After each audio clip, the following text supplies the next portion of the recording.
Who else besides me saves cards? I know Darlene does because she's been sorting through, and there's some things you just can't let go of. I have cards tucked away that were made over 40 years ago by sons in grammar school. I love the handmade ones. I love the ones with the little notes on them. I treasure them. Yesterday, I received a beautiful card from my sister. She was acknowledging my mothering of her and her family. And I'm doing a little mothering of my own mom these days. My sister's love touched my heart. My experience as a mother and a grandmother gives me the greatest joy. And it brought me my deepest sorrow. Today is my third Mother's Day since the death of my youngest son, Resh Michael. And even though I still feel his presence each and every day, I would give anything to have one of his hugs today. To see him bounding in from his last-minute dash to the corner store with a big smile, a card, and flowers in his hand. And I have to tell you today, Susanna sent me a video that I had never seen before of Michael performing, and it was like a Mother's Day gift for me. So thank you. Since his death, my learning has been about how to keep growing and living joyfully from a broken, open heart.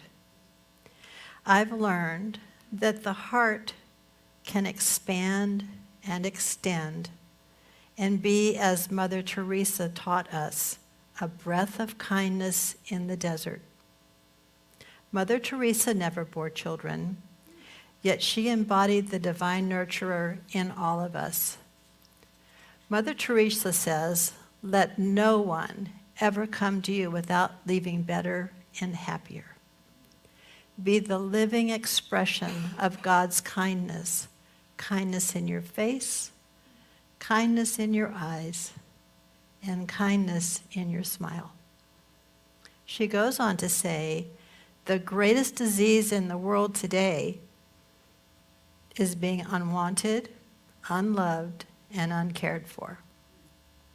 We can cure physical diseases with medicine, but the only cure for loneliness, despair, and hopelessness is love.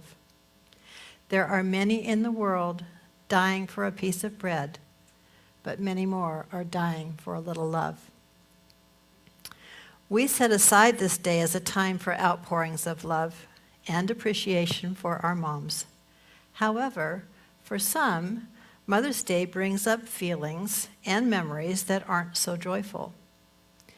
Sadness, unfulfilled dreams, regrets, even anger. I have a dear friend, Mary, who for 35 years has given her father a Mother's Day card and a box of candy. He says the box of candy can stop, he's getting a little large. But he's the safe and nurturing presence in her life, the one who has always been there for her, filling a gap that her mentally ill mother could never fill.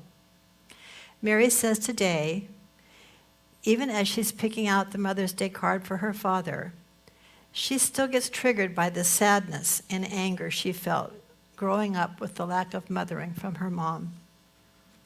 When I told my Faith in Action group that I'd been invited to speak on Mother's Day, several spoke about feeling left out, even though some had helped raise children, they had not birthed any of their own. Some even boycott the Sunday services because it's so painful or awkward for them when all the mothers are asked to stand. So we chose not to do that today. I believe it's time that we use Mother's Day as a reminder to channel some of that Mother Teresa kindness.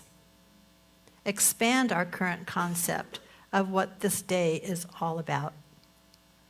Let's begin to recognize and honor the Divine Mother within, the Mother Nurture that side in all of us, both male and female. Here's a story for you about another woman who, like Mother Teresa, had a vision, compassion, courage, and determination. She refused to give up. So journey with me back 166 years ago to the year 1850, to a little Appalachian town called Webster in the state of Virginia. Anne Reeves Jarvis, age 18, was just beginning her life as a wife and anticipating becoming a mother. Her father was a minister, her husband a merchant. By age 35, Anne had given birth to at least 11 children, and some accounts say it may have been 13. Only 4 lived to become adults. Measles, typhoid fever, diphtheria, and other now preventable diseases killed 7, maybe even 9 of her babies. Here is a woman who buried twice as many babies as she raised. Anne could have easily given in to her grief, but her vision of saving lives and making a difference spurred her on. I believe daring to love deeply takes courage. All could be lost in an instant. Yet often it is the pain of losing someone precious to us that throws open the doors of our heart and untethers our soul. Anne Reeves Jarvis took her pain and channeled it for good.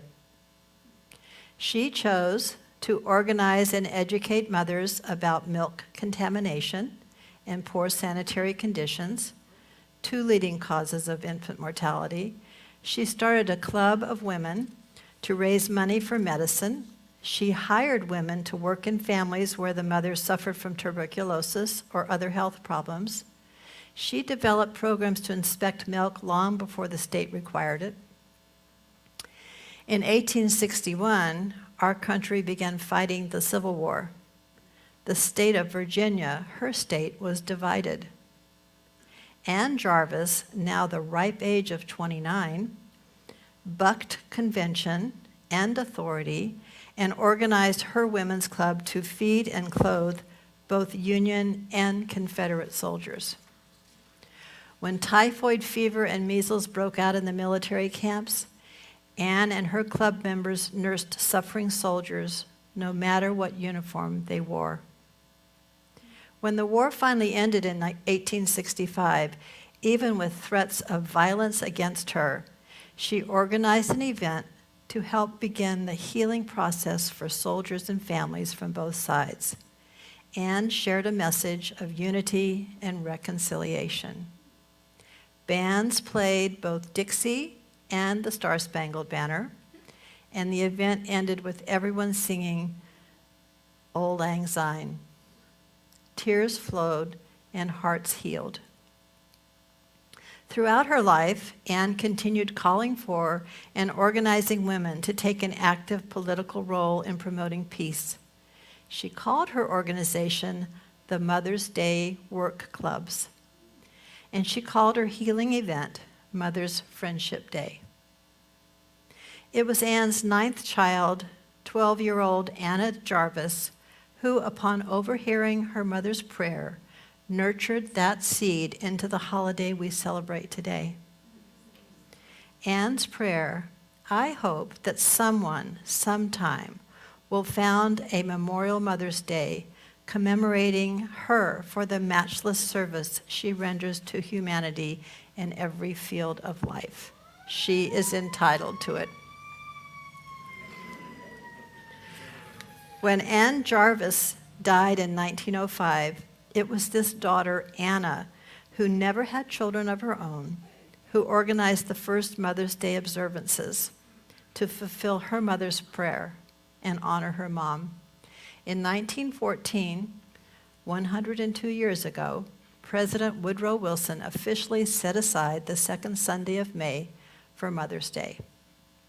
This year, it's estimated we'll spend in the United States $20 billion, that's with a B, on cards, flowers, candies, gifts, and brunches for Mom.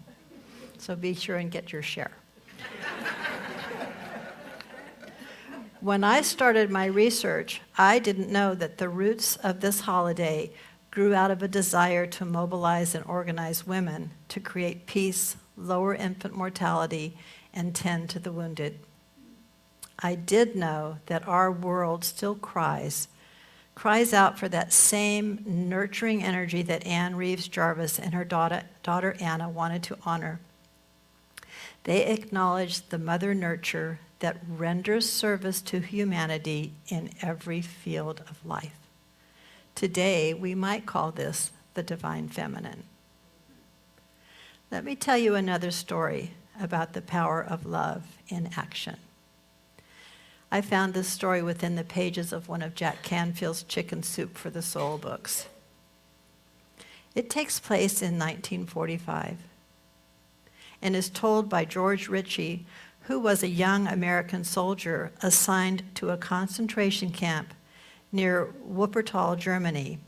His unit was charged with getting medical help to the newly liberated prisoners. George says he had been exposed many times to sudden death and injury, but to see the effects of slow starvation, to walk through barracks where thousands of people had died a little bit at a time over a period of years was a new kind of horror. For many, it was an irreversible process, and hundreds died in spite of all the medicine and food that they could rush to them. It was at Wuppertal that George met Wild Bill Cody. Now, that wasn't his real name, and he's not the Wild Bill of our Western legends, but he had a 7-syllable, unpronounceable Polish name, so the American soldiers nicknamed him Wild Bill. He had a long, drooping handlebar mustache. And he was one of the inmates at the concentration camp. But he looked like he had just arrived. His posture was erect, his eyes were bright, and his energy was tireless. Since he was fluent in English, French, German, and Russian, as well as Polish, he became a kind of unofficial camp translator. George says we came to Bill with all sorts of problems. The paperwork alone was staggering in attempting to relocate people whose families, even whole hometowns, had been wiped away, disappeared. But though Wild Bill worked 15 and 16 hours a day, he showed no signs of weariness. George says while the rest of us were drooping with fatigue, he seemed to gain strength. "We have time for this old fella," he'd say. "He's been waiting to see us all day." His compassion for his fellow prisoners glowed on his face, and it was to this glow that others came when their own spirits were low. When Wild Bill's release papers came before them for processing, everyone was astonished to learn that he had been in Wuppertal since 1939. For 6 years, he had lived on the same starvation diet, slept in the same airless and disease-ridden barracks as everyone else, but without the least physical or mental deterioration. Perhaps even more amazing, every group in the camp looked to him as a friend. He was the one to whom quarrels between inmates were brought for arbitration. It was a rarity in a compound where the different nationalities of prisoners hated each other almost as much as they did the Germans.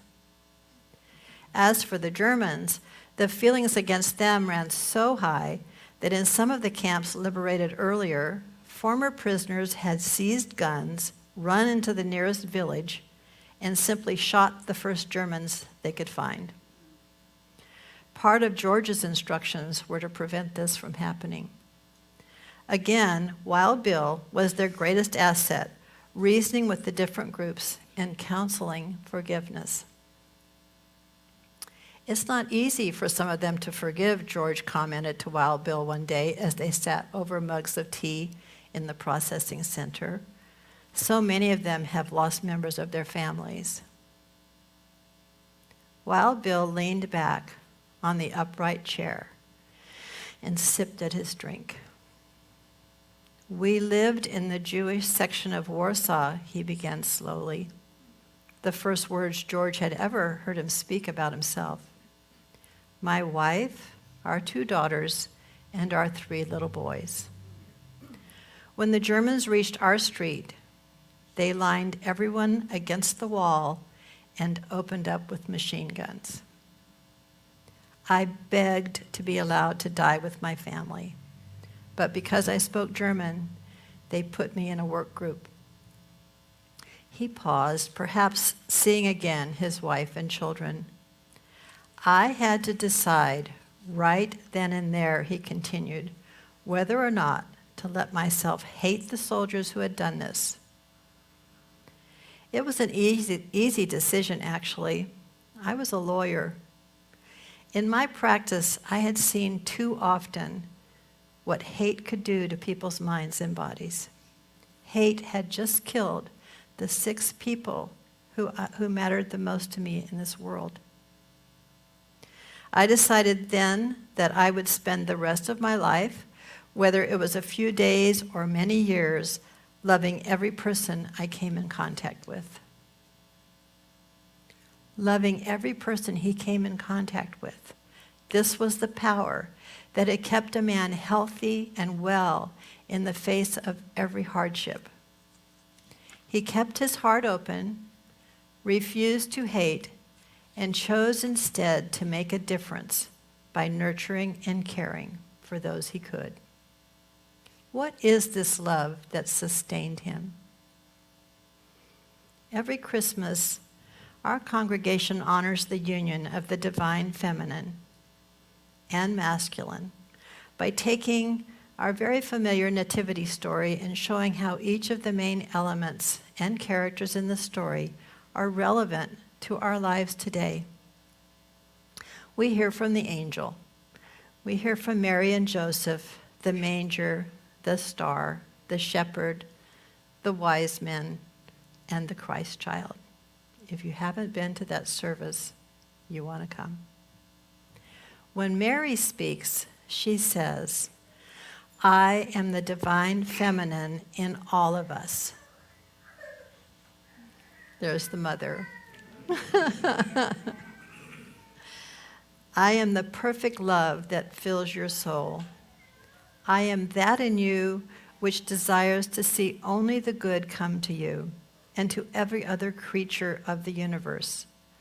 I am that in you which never wants to hurt in any way and is open and receptive only to that which is good and true. This divine feminine is the very purest and most gentle aspect of the love in your heart, yet it is also filled with the strength of the power of good. I am that kindness and sweetness of your nature, which is protected and guided by the divine masculine. Then we hear from Joseph, who tells us, I am the strength and the wisdom within you, which protects and guides the love in your soul. Sometimes others suggest that I should separate myself from this love, for this love is making a fool of me. But I cannot do this, for I am only satisfied and complete when I am joined with love. I will never desert the love in your heart, and I will nourish and support the new and wonderful good which is to come out of our union. This is the divine partnership that will heal our individual lives and heal our communities and heal our planet. This divine union brings forth the best in us, birthing our spiritual Christ child nature. So today, let's celebrate the Divine Mother, or as I like to call her, Mother Nurture. She lives within each of us, male and female. She is the mother of all, truly, without religious or philosophical limits, no agendas. She gives her love to you through the whispering of her voice in your heart. Such love is always there to comfort you and reassure you.